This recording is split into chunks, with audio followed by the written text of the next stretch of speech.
ನಮಸ್ಕಾರ ಎಲ್ಲರಿಗೂ ಹೇಗಿದ್ದೀರಾ? ನೀವು ತುಂಬ ದಿನಗಳಿಂದ ಕೇಳ್ತಾ ಇದ್ರಿ ನಿಮ್ಮ ಪೂರ್ತಿ ಮನೆಯನ್ನು ತೋರಿಸಿ, ನಿಮ್ಮ ಪೂರ್ತಿ ಮನೆಯನ್ನು ತೋರಿಸಿ ಅಂತೇಳಿ. ಅದಕ್ಕೋಸ್ಕರ ನಾನಿವತ್ತು ನಮ್ಮ ಪೂರ್ತಿ ಮನೆಯನ್ನು ತೋರಿಸೋಣ ಅಂತೇಳ್ಬಿಟ್ಟು ಈ ಒಂದು ವಿಡಿಯೋವನ್ನು ಮಾಡ್ತಾ ಇದ್ದೇನೆ. ಈ ಒಂದು ವಿಡಿಯೋ ಮಾಡೋ ಉದ್ದೇಶ ಆ, ಬೇರೆ ಯಾವುದೇ ರೀತಿ ಶೋಕಿ ಆಗಲಿ, ಬೇರೆ ಯಾವುದೇ ರೀತಿ ತೋರ್ಪಡಿಕೆ ಆಗಲಿ ಅಲ್ಲ. ತುಂಬ ಜನ ಕೇಳಿದ್ರಿಂದ ತೋರಿಸೋಣ ಅಂತೇಳಿ ಈ ಒಂದು ವಿಡಿಯೋವನ್ನು ಮಾಡ್ತಾ ಇದ್ದೀನಿ. ಯಾರೂ ಕೂಡ ಅನ್ಯಥಾ ಭಾವಿಸಬೇಡಿ. ಯಾಕಂತಂದರೆ ಕೆಲವರಿಗೆ ಅನ್ನಿಸ್ಬೋದು ಇದೆಲ್ಲ ತೋರಿಸ್ತಕ್ಕಂಥ ಅವಶ್ಯಕತೆ ಇದೆಯಾ ಅಂತೇಳಿ. ತುಂಬ ಜನ ಕೇಳಿದ್ರಿಂದ ನಾನು ಈ ಒಂದು ವಿಡಿಯೋವನ್ನು ಮಾಡ್ತಾಯಿದ್ದೀನಿ. ನೋಡಿರಿ, ಇದು ನನ್ನ ಪುಟ್ಟ ಮನೆ, ಆಯಿತಾ? ಇದು ನನ್ನ ಪುಟ್ಟ ದೇವರ ಮನೆ. ಆ, ದೇವ್ರ ಮನೆ ಅಂದರೆ ಗೊತ್ತೇ ಇದೆ. ಆಗಾಗ ಸಮಯ ಸಿಕ್ಕಾಗ ಪೂಜೆ ಮಾಡಿಬಿಟ್ಟು ಪ್ರಾರ್ಥನೆಯನ್ನು ಮಾಡ್ತೀನಂತೆ. ತುಂಬ ಜನ ಕೇಳ್ತಾ ಇದ್ರು, ನೀವು ಹೇಗೆ ಎಲ್ಲವನ್ನು ತುಂಬ ಅಚ್ಚುಕಟ್ಟಾಗಿ ಇಟ್ಕೋತೀರಾ ಅಂತೇಳಿ. ಆ, ಏನಿಲ್ಲ, ನಾನು ತುಂಬ ಮನೆಗೆ ಬೇಕಾಗಿರ್ತಕ್ಕಂಥ ವಸ್ತುಗಳನ್ನು ಮಾತ್ರ ಇಟ್ಕೊಂಡಿದ್ದೀನಿ. ನೋಡಿ, ಈ ಒಂದು ನಡುಮನೆ ಆಗ್ಬೋದು, ನಡುಮನೆಯಲ್ಲಿ ತುಂಬ ಜಾಗ ಖಾಲಿ ಇದೆ. ನಾನು ಸಾಮಾನ್ಯ ಕೆಳಗಡೆನೇ ಮಲ್ಕೋತೀನಿ, ಹಾಗಾಗಿ ಸ್ವಲ್ಪ ಜಾಗ ಖಾಲಿ ಇರಬೇಕು ಅಂತೇಳಿ ನಡುಮನೆಯಲ್ಲಿ ಜಾಸ್ತಿ ವಸ್ತುಗಳನ್ನು ಹೊತ್ಕೊಂಡಿಲ್ಲ. ಅದು ಇದು ಬೇಡದೇ ಇರೋದೆಲ್ಲ ಹೊತ್ಕೊಂಡಿಲ್ಲ. ಎಷ್ಟು ಅವಶ್ಯಕತೆ ಇದೆಯೋ ಅಷ್ಟನ್ನು ಮಾತ್ರ ನಾನು ತೊಗೊಂಡಿದ್ದೀನಂತೆ. ನೋಡಿ, ಇಷ್ಟು ಜಾಗ ಇರೋದ್ರಿಂದ ಕಸ ಹೊಡೆಯೋಕ್ಕೂ ಕೂಡ ಅನುಕೂಲ ಆಗುತ್ತೆ, ಓಡಾಡಲಿಕ್ಕೂ ಕೂಡ ಅನುಕೂಲ ಆಗುತ್ತೆ. ಏನೋ ಒಂಥರ ನೆಲ ಒರೆಸೋದಕ್ಕೆ ಆಗಲಿ, ಯಾವುದಕ್ಕೆ ಆಗಲಿ ಅನುಕೂಲ ಆಗುತ್ತೆ.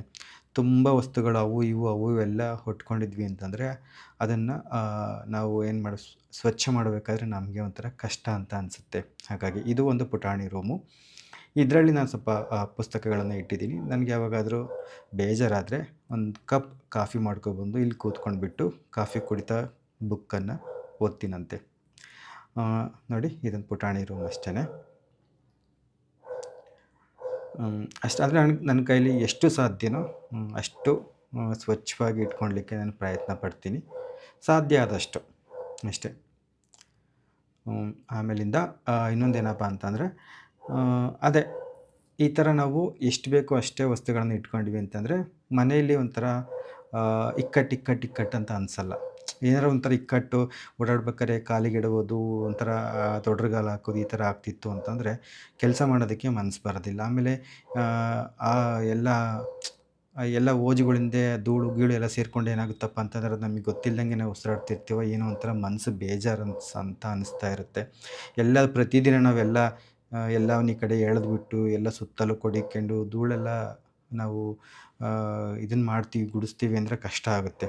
ಹಾಗಾಗಿ ನಾನು ಈ ಥರ ಸಾಧ್ಯ ಆದಷ್ಟೂ ಕಡಿಮೆ ವಸ್ತುಗಳನ್ನು ಇಟ್ಕೊಂಡಿದ್ದೀನಿ, ಆಯಿತಾ? ಒಂದೊಂದು ಸತಿ ಅನಿಸುತ್ತೆ ಇವೇ ಜಾಸ್ತಿ ಆದವು ಅಂತ ಅನ್ಸುತ್ತೆ ನನಗೆ. ಸುಮ್ಮನೆ ಒಂದೆರಡು ಕುಡಿಕೆ 3 ಮಡಿಕೆ ಇಕ್ಕೊಂಡು ಮಿಕ್ಕಿರೋವೆಲ್ಲ ಇದನ್ನು ಮಾಡಬೇಡ ಅಂತ ಅನಿಸ್ಬಿಡುತ್ತೆ.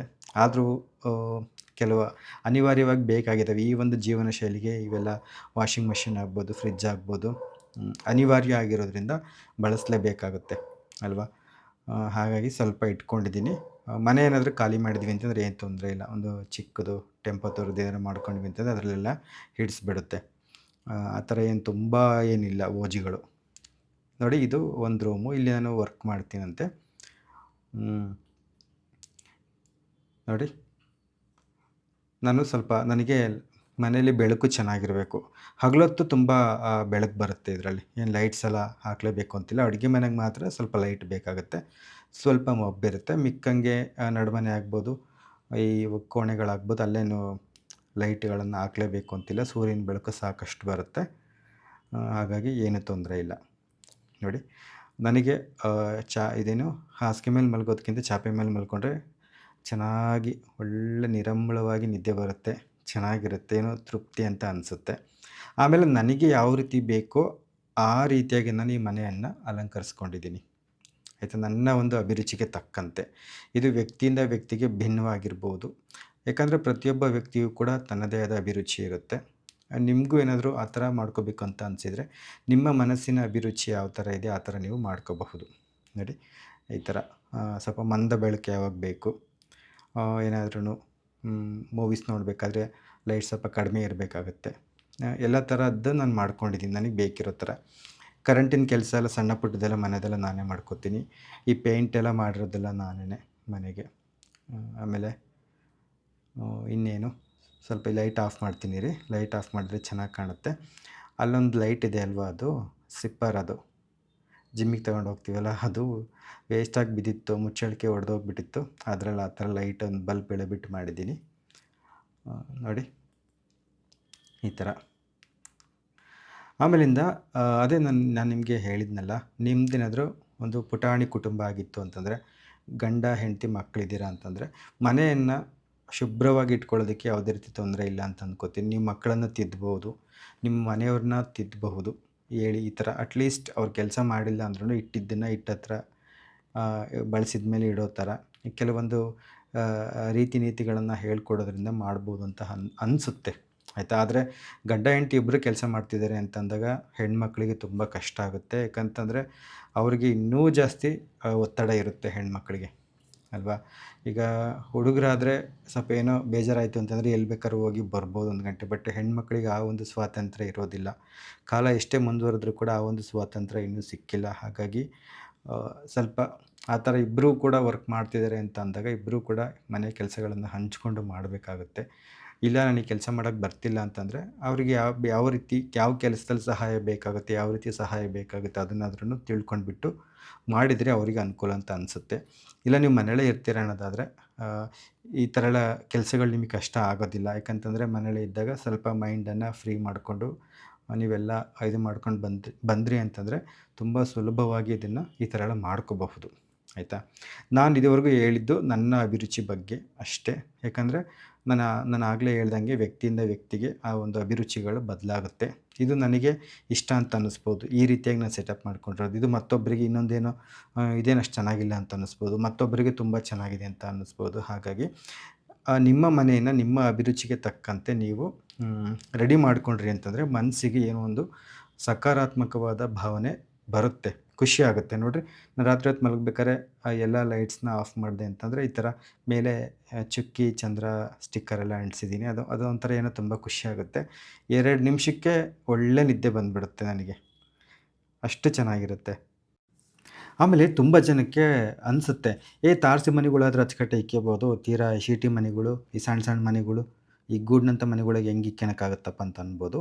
ನನ್ನ ಪ್ರಕಾರ ಇದು ತಪ್ಪು. ನಾನು ಕೂಡ ಮೊದಲಿದ್ದಿದ್ದೆಲ್ಲ ಶೀಟಿನ ಮನೆಗಳಲ್ಲಿ ಇದ್ದಿದ್ದು, ಸಣ್ಣ ಸಣ್ಣ ರೂಮ್ಗಳಲ್ಲಿ ಇದ್ದಿದ್ದು, ಆಯಿತಾ.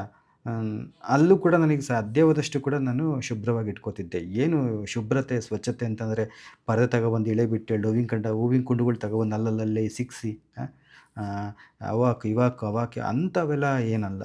ಶೋಗೆ ಅವು ಇಡು ಇವು ಇಡು ಅಂತೇಳಿ. ನನ್ನ ಪ್ರಕಾರ ಏನಪ್ಪ ಅಂತಂದರೆ ಮಾಡೋ ಕೆಲಸಗಳನ್ನೇ ಕಸ ಹೊಡಿಯೋದಾಗಿರ್ಬೋದು, ನೆಲ ಒರೆಸೋದಾಗಿರ್ಬೋದು, ಎಲ್ಲನ ಧೂಳೈತಾ ಎಲ್ಲನ ಹಬ್ಬೆ ಕಟ್ಟಿತಾ ಇವನ್ನೆಲ್ಲ ನೋಡಿಬಿಟ್ಟು ಇಟ್ಕೊಂಡ್ವಿ ಅಂದರೆ ಅಷ್ಟೇ, ಅದೇ ಶುಭ್ರತೆ. ಆಯಿತಾ. ಮತ್ತೇನು ಹೆಚ್ಚಿನ ಓಜುಗಳಿರಬೇಕು, ಅದು ಬೇಕು ಇದು ಬೇಕು ಅಂತ ಏನಿಲ್ಲ. ನಮಗೆ ಕೈಗೂಡಿದಾಗ ಆ ಭಗವಂತ ಕೃಪೆ ಮಾಡಿ ನಮಗೆ ಕೊಟ್ಟಾಗ ಏನಿರುತ್ತೆ ಅದನ್ನು ನಾವು ತಗೊಳ್ಳೋಣ ಅಷ್ಟೇ. ಇದ್ದಾಗ ಅನುಭವಿಸ್ಬೇಕು, ಇಲ್ಲದಾಗ ಸುಮ್ಮನಿರ್ಬೇಕಷ್ಟೇ. ನನ್ನ ಪ್ರಕಾರ ಇದು ನನ್ನ ಸಿದ್ಧಾಂತ ಇದು. ನನಗೆ ಇರೋದ್ರ ಬಗ್ಗೆ ಹೆಮ್ಮೆ ಇಲ್ಲ, ಆಯಿತಾ. ಗರ್ವನೂ ಕೂಡ ಇಲ್ಲ. ಆ ಭಗವಂತ ಆ ಕಾಲಕ್ಕೆ ತಕ್ಕಂತೆ ಏನು ಕೊಡ್ತಾನೆ ಅದನ್ನು ಕಣ್ಣಿಗೆ ಹೊತ್ಕೊಂಡು ಸ್ವೀಕರಿಸಬೇಕು ಅಷ್ಟೇ ನಮಗಿರ್ತಕ್ಕಂಥ ಆಯ್ಕೆ. ಅದಿಲ್ಲ ಇದಿಲ್ಲ ಅಂತ ತೀರಾ ನಾವು ಉಪ್ಪು ಖಾರ ತಿನ್ನೋ ಮನುಷ್ಯರು, ತೀರಾ ನಾವು ಸಪ್ಪೆಯಾಗಿ ಬದುಕೋಕ್ಕಾಗೋದಿಲ್ಲ. ಹಾಗಾಗಿ ನಾವು ಅದಿಲ್ಲ ಇದಿಲ್ಲ ಅಂತೇಳಿ ಯಾವತ್ತೊಂದು ದಿನ ಅಂತೀವಿ ಅಂತ ಇಟ್ಕೊಳ್ಳಿ. ಆದರೆ ಅದನ್ನೇ ನಾವು 3 ಹೊತ್ತು ಕೂಡ ಅಂದ್ಕೊಂತ ಕೂತಿರಬಾರ್ದು. ಯಾಕಂದರೆ ಬಾಯಲ್ಲಾಡಿದ ಬೆನ್ನಿಗೆ ಮೂಲ ಅಂತೀವಲ್ಲ, ಹಾಗಾಗಿ ಆದಷ್ಟು ನಾವು ಸಕಾರಾತ್ಮಕವಾಗಿರಬೇಕು, ಒಳ್ಳೆಯದನ್ನೇ ಮಾತಾಡಬೇಕು. ಈಗ ಭಗವಂತ ಮುಂದೆ ಒಂದಿನ ಹೋಳಿಗೆ ಕೊಡ್ತಾನೆ ಅಂತೇಳಿ ಇವತ್ತು ಕೊಟ್ಟರೆ ಅನ್ನ ಸಾರನ್ನ ನಾವು ಬಿಟ್ವಿ ಅಂತಂದರೆ ಮುಂದೆ ಆ ಭಗವಂತ ಕೊಡ್ತಕ್ಕಂಥ ಹೋಳಿಗೆನ ತಿನ್ನೋದಕ್ಕೆ ನಮಗೆ ಶಕ್ತಿನೇ ಇರೋದಿಲ್ಲ, ನಾವೇ ಇರ್ತೀವೋ ಇಲ್ಲ ಗೊತ್ತಿಲ್ವಲ್ಲ. ಹಾಗಾಗಿ ಈಗ ಏನು ದೇವ್ರು ಕೊಟ್ಟಿದ್ದಾನೆ ಅದನ್ನು ಸ್ವೀಕರಿಸ್ಬಿಟ್ಟು ಮುಂದೆ ಒಂದಿನ ಒಳ್ಳೆಯದನ್ನು ಕೊಡ್ತಾನೆ ಅಂದ್ಕೊಂಡು ಸಕಾರಾತ್ಮಕವಾದ ಭಾವನೆಯಲ್ಲಿ ಬದುಕಬೇಕು. ಇದು ನಾನು ತಿಳ್ಕೊಂಡಿರೋದು.